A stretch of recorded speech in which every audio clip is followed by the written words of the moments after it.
quels sont les principaux facteurs de nos réussites?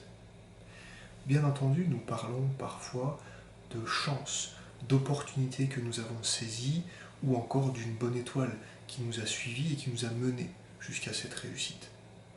La plupart du temps, nous pouvons justifier ces réussites grâce à notre travail, grâce à notre investissement, nos qualités, notre capacité. Nous avons le mérite d'avoir réussi. Au final, au fond de nous, en sommes-nous vraiment convaincus?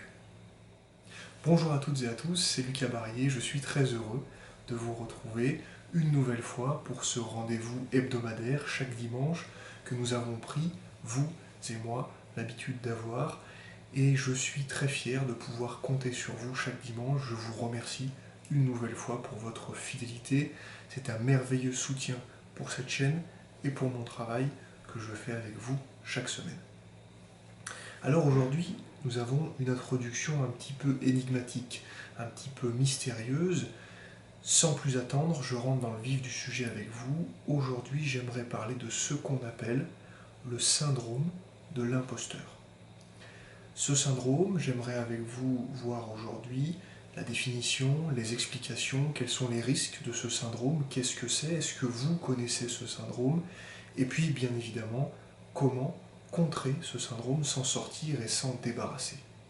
Le syndrome de l'imposteur, c'est ce que nous voyons ensemble aujourd'hui, parce que nous sommes les clés de toutes les portes closes de nos vies.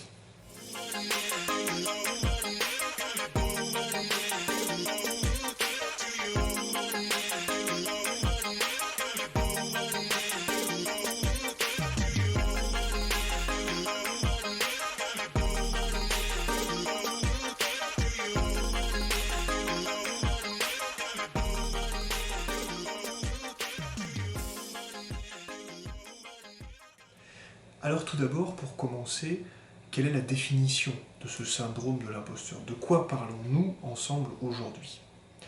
Ce syndrome a été découvert dans les années 1980 aux États-Unis à la suite de plusieurs études et recherches et peut être défini par une phrase assez courte, assez simple.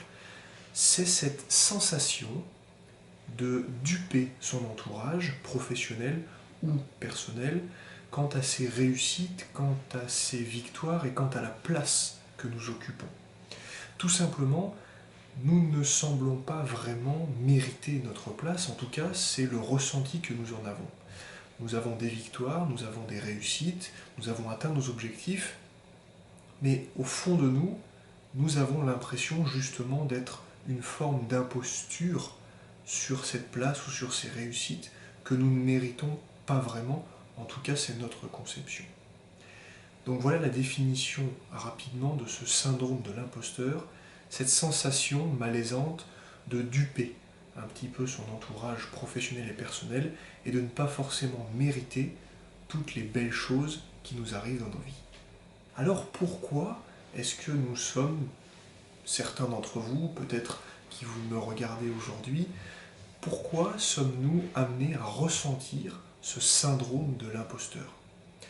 Tout simplement, les deux penchants importants à comprendre, c'est que nous ressentons ce syndrome de l'imposture lorsque nous manquons de confiance en nous et lorsque notre estime de nous-mêmes est un petit peu basse et un petit peu écornée. Très rapidement, j'avais fait des vidéos à ce sujet, je vous invite à aller les découvrir si cela vous intéresse. La confiance en nous, j'ai confiance en mes capacités, je sais que je peux réussir, j'ai les connaissances, les compétences, l'expérience aussi parfois pour réussir, j'ai confiance en moi. Et puis l'estime de soi, je suis quelqu'un de bien, avec mes valeurs, avec mes idées. Je vaux quelque chose personnellement, professionnellement, j'ai une bonne estime de moi-même. Eh bien, ce syndrome de l'imposteur va être beaucoup plus présent et beaucoup plus fort et marqué chez les personnes qui vont avoir une confiance en eux basse ou une estime d'eux-mêmes basse. C'est la principale raison, c'est la principale explication pour laquelle nous ressentons à un moment donné ou à un autre de nos vies ce syndrome de l'imposteur. Alors concrètement, comment se manifeste ce syndrome de l'imposteur dans nos vies de tous les jours. Sur le plan professionnel, nous allons avoir des responsabilités qui vont nous être confiées, peut-être un poste à responsabilité. Nous allons recevoir des félicitations de la part de notre supérieur hiérarchique parce que nous avons accompli de belles missions, parce que nous avons réalisé du bon travail.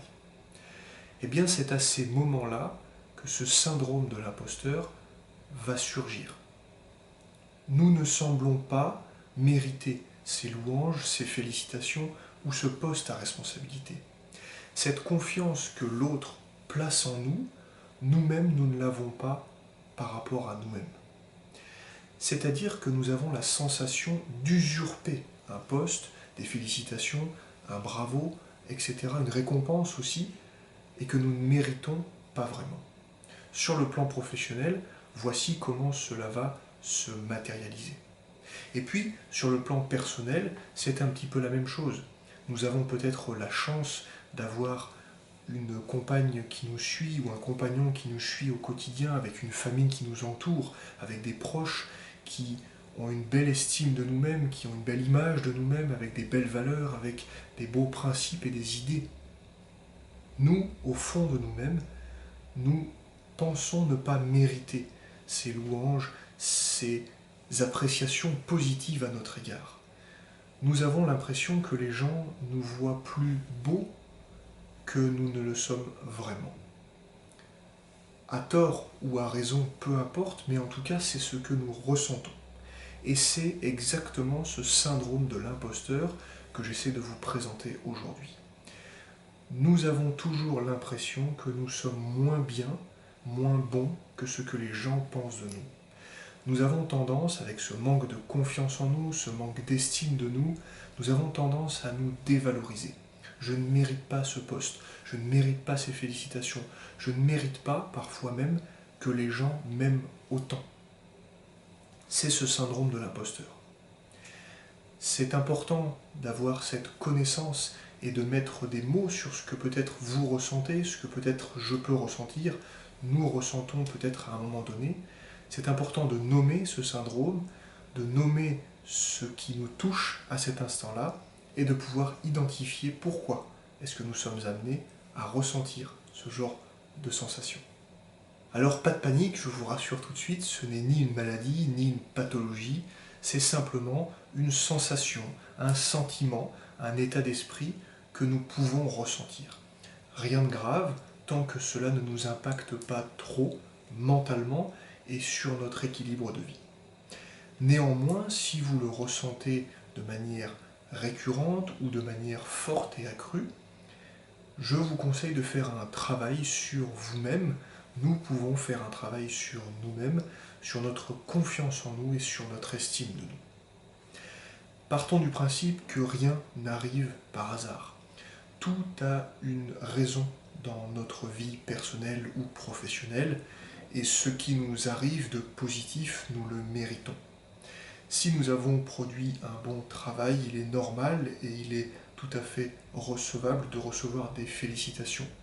Et si quelqu'un place en vous une confiance personnelle ou professionnelle, c'est que de son point de vue, il a vraiment confiance en vous parce que vous lui inspirez cette confiance. Donc servez-vous de ces retours positifs pour regagner confiance en vous, regagner une belle estime de vous aussi. Et c'est une des clés pour vous sortir de ce syndrome de l'imposteur. Pour nous aider, chacun d'entre nous, à travailler sur cette confiance en nous, sur cette estime de nous, et à pouvoir de ce fait se libérer progressivement de ce syndrome de l'imposteur, j'aimerais vous livrer une citation, comme j'en ai pris l'habitude. Cette semaine, c'est une citation de Oscar Wilde, qui nous amène à nous aimer un petit peu plus, et qui nous dit tout simplement « S'aimer soi-même est le début d'une belle histoire d'amour qui durera toute la vie. » C'est sur ces belles paroles, un tantinet philosophique, que cette vidéo se termine. Je suis encore une fois très reconnaissant envers vous et je vous remercie de m'avoir écouté une nouvelle fois pour ce nouveau dimanche, vous et moi ensemble. J'espère que cette vidéo vous aura plu, avec, je pense, quelque chose que vous découvrez aujourd'hui, en tout cas je l'espère, et peut-être vous aurez l'occasion d'en parler autour de vous, et ça pourra vous faire échanger sur ce sujet de ce syndrome de l'imposteur. Je vous invite, si cela vous en dit, si le cœur vous en dit, à aimer cette vidéo, à vous abonner à la chaîne, à me retrouver sur Facebook et sur Instagram, vous en avez l'habitude, et puis éventuellement me contacter dans un commentaire, dans un message privé, pour échanger avec moi sur ce sujet ou un autre. Je suis disponible et je serai très heureux de pouvoir échanger avec vous. Il me reste à vous souhaiter une excellente journée. Je vous remercie encore une fois, chacun d'entre vous, pour votre soutien et pour votre fidélité par rapport à ces vidéos. A très vite, on reste motivé et on reste ensemble.